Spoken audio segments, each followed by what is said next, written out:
오늘 읽은 하나님 주신 말씀을 가지고 이래서라는 제목으로 하나님 말씀 전하겠습니다. 참 저를 이렇게 선배 목사님들 중에 아끼시고 참 목회도 잘하신 선배 목사님들이 참 저를 멘토로 이렇게 이끌어 주시는데, 참 설교에 참 큰 능력을 받으신 선배 목사님이 한 번은 1대1로 저하고 좀 만나자 그러시더니, 목사는 매주일 말씀을 준비하는 패턴이 어떻게 되는가 이렇게 물어보셔서, 제가 주일날 설교가 끝나면 그 다음 주일 강해 설교를 주로 하기 때문에 본문을 다른 생각하지 않고 다음 주에 말씀을 전할 본문을 될 수 있으면 다른 성경의 트랜슬레이션 버전을 다 찾아서 그냥 몇 번이고 읽는 걸로 주일 저녁을 보냅니다. 그리고 월요일 날은 어떻게 해서든지 제목을 만들어냅니다. 제목이 딱 나와야 저는 다음 문제가 이렇게 시작이 되지, 제목이 생각이 안 나면 다음에 진도를 못 나가겠어요. 제목을 딱 정해놓는다는 얘기는 본문을 여러 번 읽고 이 말씀을 하나님 말씀 텍스트 그대로 전달을 해야 되는데, 설명과 함께 어떤 제목을 정해야 성도님들의 어텐션을 확 끌을 수 있을까, 이게 제일 고민입니다. 요즘에는 제목 정하는 게 말씀 준비하는 것만큼 힘듭니다. 화요일 날쯤 되면 러프 드래프트라고 이렇게 러프하게 이렇게 선교가 완성이 됩니다. 수요일, 목요일 점심까지 묵상하고 준비하고, 말씀의 텍스트는 이런데 성도님들의 삶에 제가 자세한 부분을 아는 부분에 있어서 적용점을 어떻게 찾아야 될지 믿음의 연약함이 있는데, 이런 부분은 전하긴 전해야 되는데 어떻게 할까 이렇게 고민하는 시간을 거쳐서 목요일 날 밤이 되면 번역을 위해서 설교를 보내게 됩니다. 그때 목사님이 쭉 들으시더니 이렇게 묻더라고요. 그러면 제목을 딱 정해놓으면 그 제목에 대한 컨셉으로 가기 때문에 중간에 하나님이 다른 영감을 주셔도 바꾸기가 쉽지 않겠네, 이렇게 말씀을 하시더라고요. 그래서 일단은 설교를 한번 패턴을 바꿔보라고, 성경에 있는 그대로 엑세지제스, 텍스트를 어떻게 성도님들에게 다른 것 갖다 붙이지 않고 있는 그대로 구속사의 계시의 관점으로 십자가의 사랑으로 연결할지를 고민한 다음에, 며칠이고 고민하다가 처음에 세운 가 제목과 마지막에 전체의 설교의 틀에서 진정한 제목이 나와야 되네. 왠 줄 아는가 그랬더니, 성도님들이 설교를 듣고 식사 끝나고 돌아갈 때 오늘 말씀 어땠냐고 물어보면 제목 정도 기억하는 분이 절반이면 목사는 행복한 거네, 이렇게 얘기를 하시더라고요. 이게 전체 트렌드인가 봐요. 그러니까 제목이 뭔가 강하고 다른 건 기억이 안 나는데 설교 본문 위에다 제목만이라도 써놓으셨을 경우에 시간이 지나서 이 제목을 안고 나니까 그때 왜 이 말씀을 나에게 주셨을까, 하나님 그게 생각이 날 수 있게끔 만들어주는 고민을 쉴 수 없이 해야 되네, 이렇게 저한테 조언을 해주시더라고요. 그래서 오늘 본문을 이래서 이렇게 접어봤습니다. 이래서 결론쯤 가시면 오늘 이 본문을 가지고 왜 목사님이 제목을 이렇게 정하셨나 이해가 되시길, 거기에 좀 이렇게 끄덕이는 그런 교감이 좀 되살아나기를 바랍니다. 지난주에 전해드렸던 하나님의 섭리의 비밀을 한 주간 동안 묵상하며 기도하시는 가운데 얼마나 찾아보셨는지요. 하나님의 은혜로 이 쓸데없는 자 왜 구속하여 주는지 난 알 수 없도다. 이 진실된 찬양의 고백이 우리 입술에서 정말 하나님에 대한 사랑 때문에 나를 위해 연단시켜 주시고 기다려 주시고 참아 주시고, 이래서 하나님께서 나에게 이 고난의 길을 주셨구나 하며, 이 고난에는 하나님의 연단과 나에게 베풀어 주시고자 하는 구원의 섭리의 계획이 있음을 발견한 자들이 믿음으로 부르는 찬양이 되기를 제가 지난주에 결론 부분에 이 말씀을 드렸습니다. 오늘 왜 구속하여 주는지 난 알 수 없도다라는 진실된 고백이 우리를 향한 하나님의 섭리의 놀라운 비밀을 깨닫고 여러분 모두에게 충만히 임하시는 복된 주일이 되기를 간절히 축복합니다. 하나님의 섭리, 하나님의 구원의 관점이 없으면 우리들의 인생이 얼마나 척박하고 허무하며 세상은 얼마나 이해가 되지 않는지를 모릅니다. 하나님이 살아계시다면 왜 이렇게 세상이 무섭고 악하게 변해갑니까? 하나님이 살아계시다고 해서 믿음을 갖고 사는 나에게 하나님 어떻게 이런 일이 내 인생에 일어날 수 있습니까? 와 같은 질문을 수도 없이 하면서 살아갈 수밖에 없는 존재들입니다. 그러나 하나님을 영적인 안목으로 바라보면 우리에게 주시는 고난과 역경은 성도들에겐 분명 크고 중요한 하나님이 정하신 비밀이 있고 목적이 있고 의미가 있다는 것을 요셉을 통해 배워나가고 있습니다. 해석할 수 없는 많은 사건들도 하나님의 구원의 관점과 그 섭리의 비밀의 관점에서 보면 우리에게 꼭 필요한 것입니다. 신앙생활 잘하는 길은 멀리 있거나 어려운 데 있는 것이 아닙니다. 이해가 되지 않고 해석이 잘 되지 않는 사건 가운데서도 도대체 이 사건과 이 상황 속에서 나에게 베푸시려고 하는 하나님의 구원의 섭리가 무엇인지를 기도하며 믿음으로 찾아내려고 발버둥치며 말씀 가운데 거하려고 수고하고 애쓰는 것, 이것이 신앙생활인 것입니다. 그냥 찾고 우연히 발견하는 과정이 아니라 믿음으로 찾는 것입니다. 모든 해석을 성경 말씀의 테두리 안에 놓고 내 삶의 경험과 세상의 유행을 갖다 붙이지 않고 이 하나님의 말씀의 테두리 안에서, 그래서 제가 우리의 믿음의 틀에 어떤 게 들어가도 내 믿음의 틀만한 모양이 빠져나온다고 말씀드린 적이 있습니다. 우리가 우리에게 일어나게 하시는 사건들을 해석하는 그 삶의 태도만 변한다면 오늘 한 번을 드리는 예배도 우리는 천상의 하나님 보좌 위에서 함께 영원토록 그 영광을 찬양하는 하나님의 보좌에 있는 성도들의 모습이 우리들의 이 땅에서 예배가 되기를 간절히 소원하고 바라고 원합니다.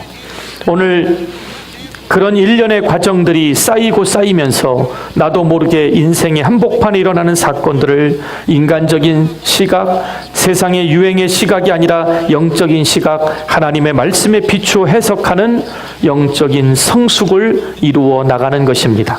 신앙생활 오래 해서 직분이 올라가고 우리의 영적인 상태가 성숙하는 것이 아니고요.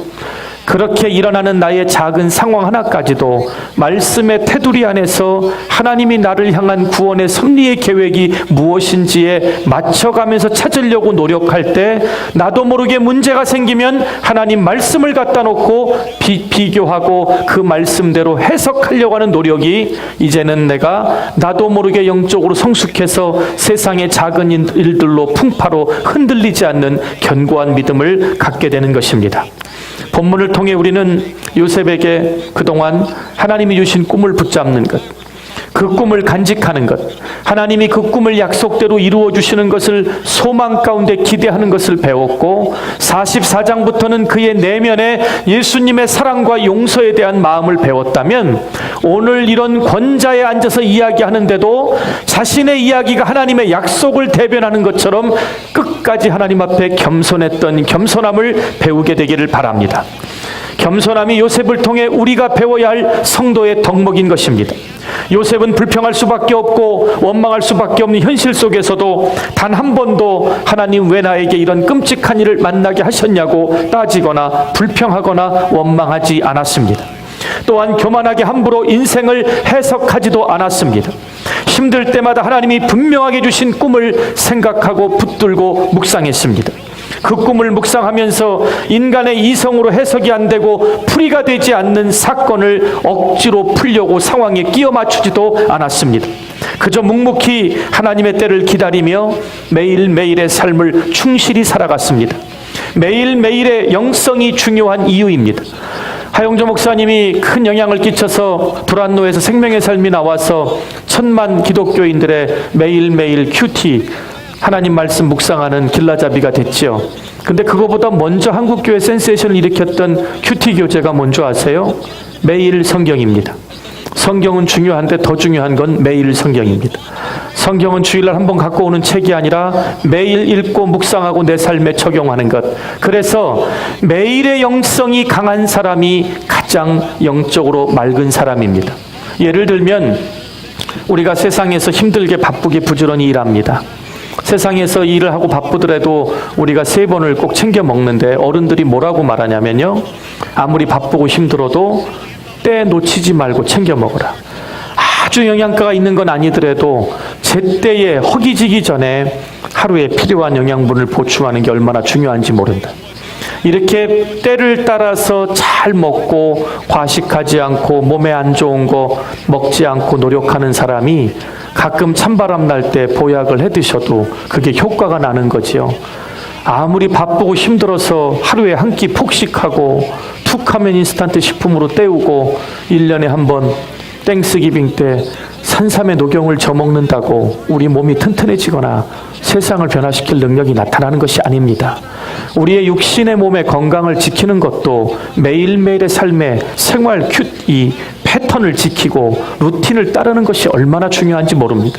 하물며 영적인 삶을 살아가는데 한 번 특별한 집회 때 은혜 받고 간절한 문제가 터졌을 때 기도하다 받은 은사가 우리의 삶을 능력으로 이끄는 것이 아니라 아무것도 일어나지 않고 고난의 끝이 보이지 않는 것 같은 매일매일의 삶 속에 내가 얼마나 하나님의 약속을 구원의 섭리 가운데 붙들고 살아가느냐, 그것이 우리의 신앙의 현주소가 되기를 간절히 축원드립니다.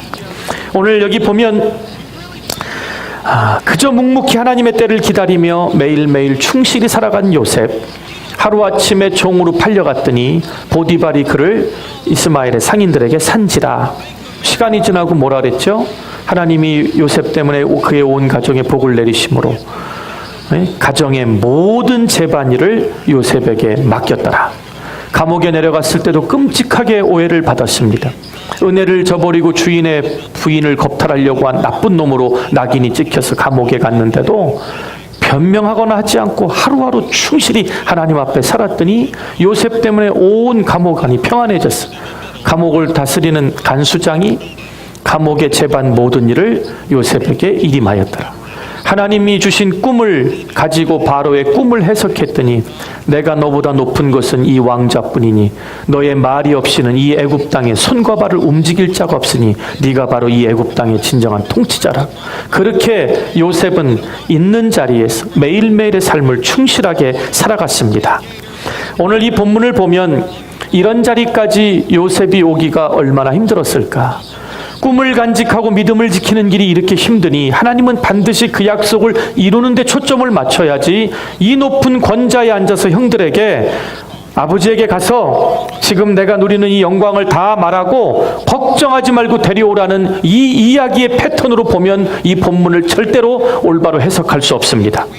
오늘 형들과 이야기를 나누는 이 권좌에 앉은 요셉의 멋진 모습보다 이곳까지 오기까지 하나님 앞에 그의 매일의 영성이 얼마나 깨끗하고 충성스러웠는지를 먼저 보시게 되기를 바랍니다.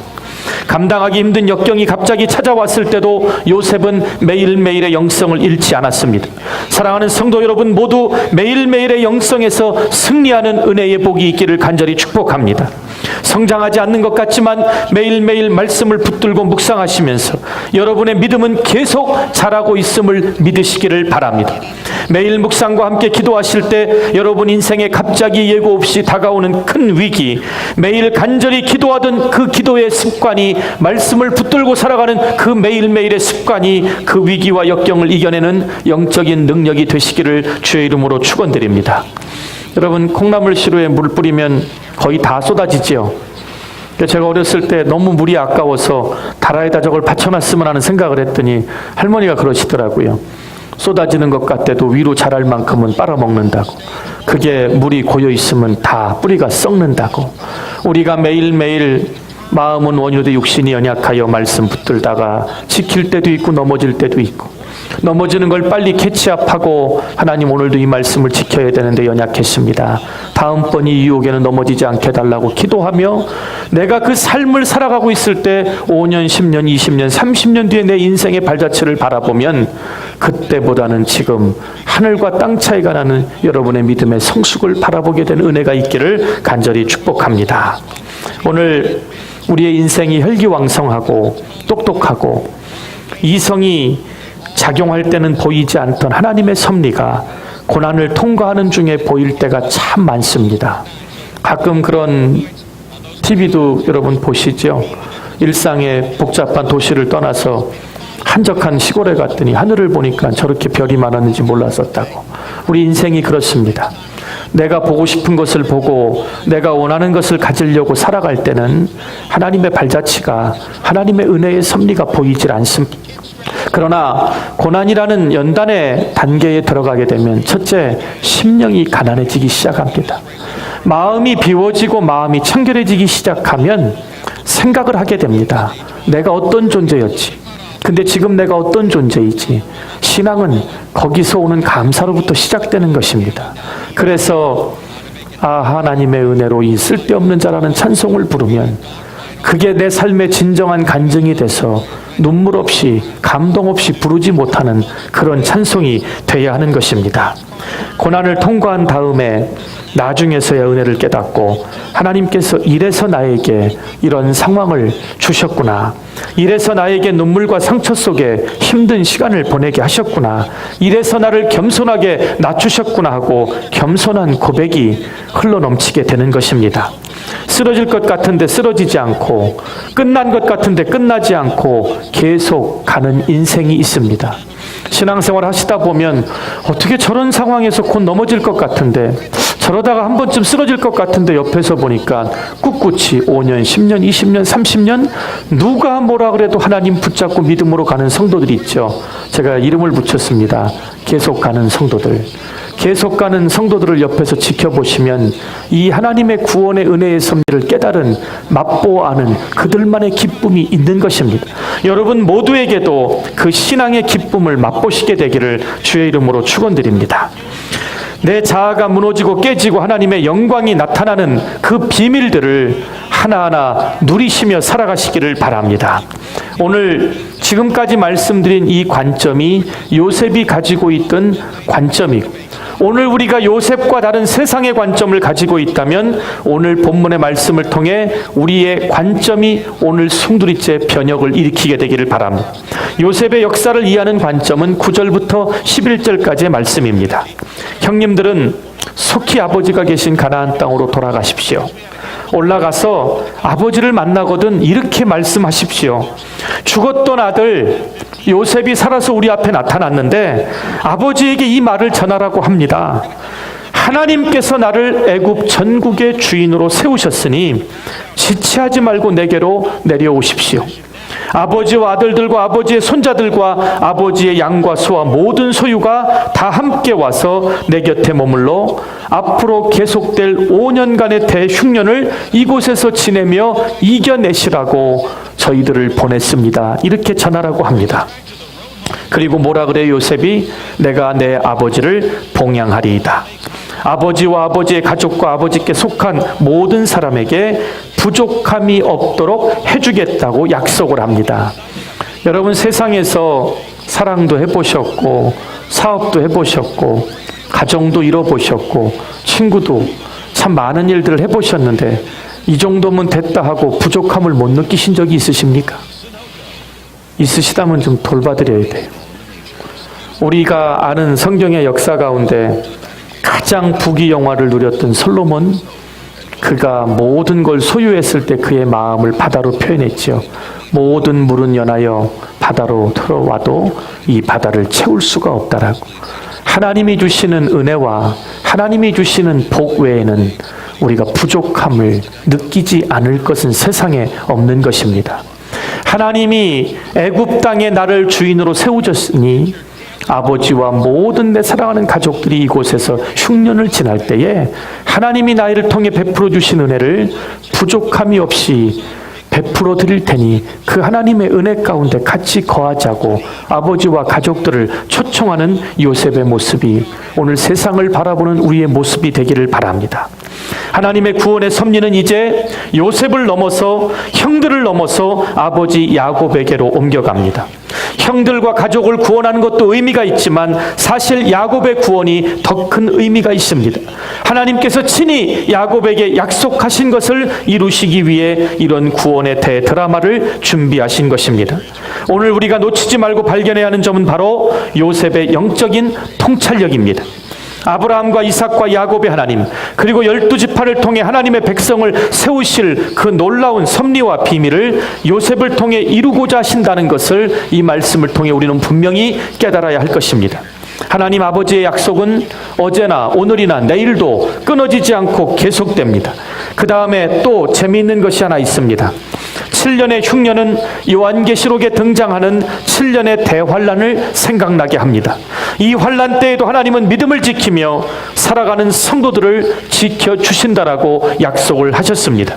하나님이 주신 약속은 하나님의 이름을 걸고 친히 지키신다는 뜻입니다. 요셉의 영적인 통찰력이 여기에 들어 있습니다. 지금은 환란과 역경의 때이지만 하나님은 요셉을 들어 애굽의 최고의 권세자로 삼아주셔서 약속을 준 당사자인 아버지 야곱을 보호하고 형들과 모든 가족들을 지켜 보호하여 하나님이 세우실 그 민족의 12지파의 기초를 하나님이 멸망하지 않게 붙들어 주신다는 것입니다. 그 하나님께서 먼 훗날 메시아를 보내주실 것이라는 거룩한 약속을 지키기 위하여 오늘 내가 이해하지 못했던 이 고난의 과정을 거쳐서 오늘 이 구원을 베푸는 하나님의 은혜의 자리에 내가 형들 앞에 서 있다라고 고백하게 된 것입니다. 오늘 성도들이 이 세상을 살아가는 동안 우리에게 피할 수 없는 것이 있다면 고난입니다. 여러분이 생각하고 계획한 대로 세상이 됩니까? 내일은 월요일, 토요일까지 어떤 계획을 세워놔도 예기치 못한 일이 생기면 우리의 계획은 지켜지기가 어렵습니다. 정말 힘든 역경도 수없이 많이 파도처럼 밀려옵니다. 그때마다 포기하지 않고 믿음으로 헤쳐나가야 합니다. 그러나 꼭 기억하시기를 바랍니다. 성도의 고난과 역경에는 반드시 하나님의 섭리와 구원의 계획이 담겨 있습니다. 우리의 연약함 때문에 실패하고 넘어진다고 해도 구원의 섭리는 하나님이 붙드신 손, 만유보다 크신 아버지의 손에서 저와 여러분을 빼앗아갈 자는 아무도 없다는 사실을 믿어 의심치 않게 되시기를 바랍니다. 하나님께서 계획하시고 친히 연출하시는 구원의 대드라마가 있다는 사실을 믿으시기를 바랍니다. 여러분 이해 잘 되게 하나만 예화를 드릴게요. 저 어렸을 때 NHK라고 2번을 틀으면 안테나 많이 돌리면 하고 조금 나온 미국의 드라마가 있었습니다. 그때는 한국의 흑백 TV 또 칼라 TV 나온 지 얼마 안 돼서 어쩌다가 미국 TV가 이렇게 나오면 그 알아듣지도 못하는 그 드라마의 세트 왜 그렇게 풍요롭고 연기도 잘하게 보이는지, 그때 한국은 일본과 미국의 이 미디어 기술과 이런 연출 영화 만드는 거 전부 다 배우고 카피할 때였습니다. 일본 사람들이 카피를 제일 잘한다고요? 천만에요. 한국 사람들은 하나를 갖다 배우면 10개, 100개를 응용해서 만들어냅니다. 그러니까 누가 하나만 발견할 때 기다리면 그거 뜯어가지고 더 좋은 걸 바로 만들어냅니다. 지금 한국이 스마트폰도 시계도 뭐 자동차도 엄청나게 수출을 하지요. 근데 요즘에 한국을 더 놀랍게 하는 수출 목록이 뭔지 아십니까? 컨텐츠라는 것입니다. 우리들이 그렇게 보고 감동을 받았던, 은혜를 받았던 드라마들 있죠. 그게 동남아를 떠나서 중앙아시아, 러시아까지 국영 방송에까지 한국의 드라마들을 얼마나 비싼 돈을 판권을 주고 사가는 줄 아십니까? 근데 우리가 그 드라마를 볼 때 이 플랫, 음모도 있고 카타르시스도 있고 막장 반전하는 이런 것들에 우리가 막 흥분을 하고 좋아하는데요. 거기에 흘러가는 전개의 스토리와 우리가 좋아하는 배우들이 연기를 잘해서 인기가 있는 것 같지만 어떤 때 소리를 질러도 어떤 세트에 돌아가야 되고 호흡은 어떻게 해야 되고 눈빛은 어떻게 해야 되고 누구한테 나오죠? PD, 그 드라마를 연출하는 연출자의 손에 그 작품의 생사가 달려있는 것입니다. 오늘 저와 여러분이 살아가는 인생은 그 어떤 세상의 드라마보다 훨씬 더 스펙타클합니다. 한 50을 사신 분들은 60, 70을 사신 분들은 인생을 돌아보면, 기억나시는 인생을 돌아보면 이건 내가 여지껏 봐왔던 드라마, 영화 수준이 다른 그런 인생들을 다 살아오셨을 것입니다. 근데 우리의 인생의 모든 과정을 연출하신 연출자가 누구시라고요? 하나님이십니다. 세상에 어떤 찌꺼기가 들어와 흉내낼 수 없는 그 구원의 계획 가운데 저와 여러분은 하나님의 연출자로 우리를 붙들고 끌어오신 것입니다. 7년 대환란 속에서도 하나님은 성도를 보호해 주신다고 약속하신 그 7년의 대환란, 상징적으로 오늘날 믿음을 지키며 살아가는 우리 모두의 고난일 수 있습니다. 여러분 인생에 때로는 물질적인 기근이 있을 것입니다. 인간 관계의 기근이 있을 것입니다. 건강의 기근 때문에 몸이 아파서 너무 힘들고 괴로워하는 성도님들, 지난 11년 동안 몸이 아프셔서 먼저 주님 부르신 분들, 병원 신방을 다니며 마지막 순간까지 함께 아파하며 기도했던 생각들을 잊을 수가 없습니다. 영적인 기근이 있더라도 걱정하지 마시기 바랍니다. 우리는 다 하나님이 사랑하시고 선택하신 하나님의 자녀들입니다. 세상에서 환난을 당하나 담대하시기 바랍니다. 예수 그리스도께서 내가 이 세상을 이기었노라라고 선포하셨습니다. 예수님이 이겨놓은 세상을 주님 붙잡고 살아가는 우리가 왜 두려워해야 하냐는 것입니다. 하나님은 반드시 이 땅의 교회와 성도들을 지켜주실 것입니다. 이해할 수 없는 일, 억울하고 분한 일 많이 겪겠지만 그런 일들도 하나님께서 정하신 구원의 대드라마 속에 포함되어 있는 것입니다. 그 사건들을 통해 성도님들의 가정이, 여러분의 사랑하는 사람들이, 여러분의 자녀들이 반드시 요셉과 같이 하나님께 쓰임받고 하나님의 은혜를 누리는 자리에 돌아올 것을 믿으시기를 바랍니다. 이것이 오늘 요셉을 통해 우리 모두에게 주시는 영적인 메시지입니다. 요셉은 이해할 수 없는 사건을 만날 때마다 그의 삶에는 두 가지로 그 사건을 해석했습니다. 하나는 구원론적인 관점이고 하나는 종말론적인 관점입니다. 우리들의 삶 가운데 펼쳐지는 모든 역사와 사건과 상황은 이 두 가지 관점 속에 다 들어있는 것입니다. 12절부터 15절의 말씀을 보시기 바랍니다. 당신들의 눈과 내 아우 베냐민의 눈이 바라보는 바 당신들에게 이 말을 하는 것은 내 입이라. 이게 동생이 형들에게 하는 말치고는 그 하나님이 내 입에서 약속해 나오는 말을 내가 믿지 못하겠느냐. 막 모세하고 막 실갱이 하시던 장면이 생각나요. 나는 입이 둔합니다 했더니 내 입을 누가 만들었네. 하나님께서 그 우렁찬 목소리로 말씀하시는 소리가 오늘 요셉이 얼마나 그의 삶에 하나님을 붙잡고 살았으면 오늘 하나님이 이 권자에 나를 앉아주셨고 나를 이곳을 통치하며 구원의 은혜를 베풀게 하신 그 하나님의 영광을 내가 대신하여 선포하니 내 입에서 나오는 이 말을 믿고 아버지와 모든 가족들을 데리고 오라고 말합니다. 그리고 아우 베냐민의 목을 안고 엉엉 웁니다. 동생 베냐민도 죽을 줄만 알았던 그 어릴 때 헤어졌던 형, 기억도 제대로 못하는 형을 만나서 끌어안고 웁니다. 그리고 형들을 안고 입 맞추고 우니 형들도 요셉의 목을 안고 울면서 뭐라고 말하죠? 그제서야 입을 열었더라라고 말합니다. 성도가 입을 열어야 될 때가 언제라고요? 불평하고 원망하고 짜증낼 때가 아닙니다. 하나님의 구원의 섭리가 우리 삶과 가정과 일터와 자녀들에게 녹아 들어가는 걸 보실 때 그때 비로소 우리 입이 열려 감사함을 표현할 때 그 감사가 여호와를 송축할 때 하나님은 그 현상을 우리가 드리는 최고의 예배로 받아주신다는 것입니다. 입을 열 때와 안 열 때를 깨닫게 되시기를 바랍니다. 우리의 입술이 열려야 될 때는 하나님의 구원의 계획과 섭리를 영적으로 이해하고 깨닫고 발견할 때인 것입니다. 드디어 형들이 요셉 앞에 입을 엽니다. 우리 모두 하나님께서 우리 인생 가운데 펼쳐주시는 구원의 은혜를 깨닫고 닫혀있던 입술이, 세상적인 말을 품고 살던 우리의 입술이 이제는 축복의 언어로, 하나님의 약속을 이루셨다는 선포의 언어로, 감사의 언어로 바뀌게 되시기를 주의 이름으로 간절히 축원드립니다. 오늘 우리에게 향하신 하나님의 은혜를 깨닫고 감격과 기쁨 그리고 성령과 은혜의 충만함 우리에게 있을 줄 믿습니다. 하나님께서는 요셉과 같이 하나님이 주신 꿈을 간직하고 믿음으로 그 소중한 꿈을 붙들고 하나님의 구원의 은혜를 인내하며 기다리는 믿음의 성도들 여러분들에게 요셉과 같은 은혜를 반드시 베풀어 주실 것입니다. 여러분 가족들, 여러분 자녀들, 여러분 친구들에게 오늘 내가 이 땅에 처음 왔을 때 하나님을 제대로 못 믿을 때, 지금 내가 하나님 붙들고 모든 것을 의지하고 살아갈 때 나를 통해 베풀어 주시는 이 은혜를 같이 누리자고 담대하게 이야기할 수 있는 여러분들이 되시기를 바랍니다. 우리 새벽교회와 성도님들 모두가 사도행전의 능력을 행했던 교회처럼 세상에서 교회에 몰려드는 사람들을 보고 비로소 저들을 그리스도인들로 불렀던 것처럼 우리의 모습이 세상 가운데 그렇게 비춰지기를 바랍니다. 요셉은 형들 때문에 애굽의 종으로 하루아침에 팔려갔습니다. 보디발의 아내에게 그렇게 곤혹을 치르고 감옥에 들어갔습니다.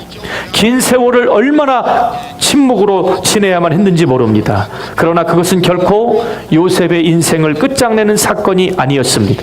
그러면 왜 하나님은 요셉을 애굽의 총리 대신으로 세워주셨을까요? 오늘 본문에 보니까 간단하게 답이 나옵니다. 형들을 보호하고 아버지와 모든 가족들을 보호하고 봉양하기 위해서였다. 다른 말로 메시아를 약속하신 하나님의 구원이 끊어지지 않게 하기 위하여 한 사람 요셉을 선택하여 세워주셨다는 뜻입니다.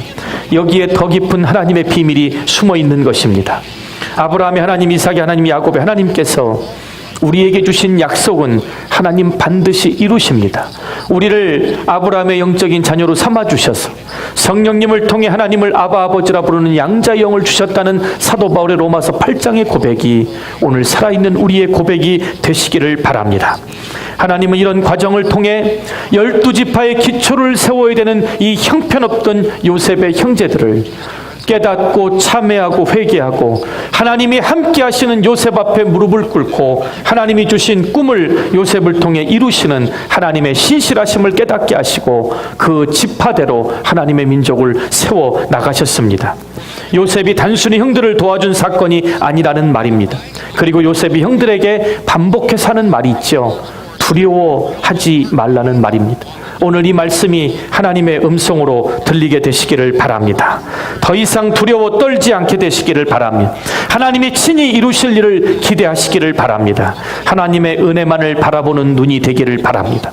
우리의 연약함을 통해서 의를 이루시고 우리의 실수를 통해서도 선을 이루시는 놀라운 섭리와 하나님의 사랑을 이번 돌아오는 한 주간 여러분 가정마다 충만히 체험하시게 되기를 주의 이름으로 축원드립니다.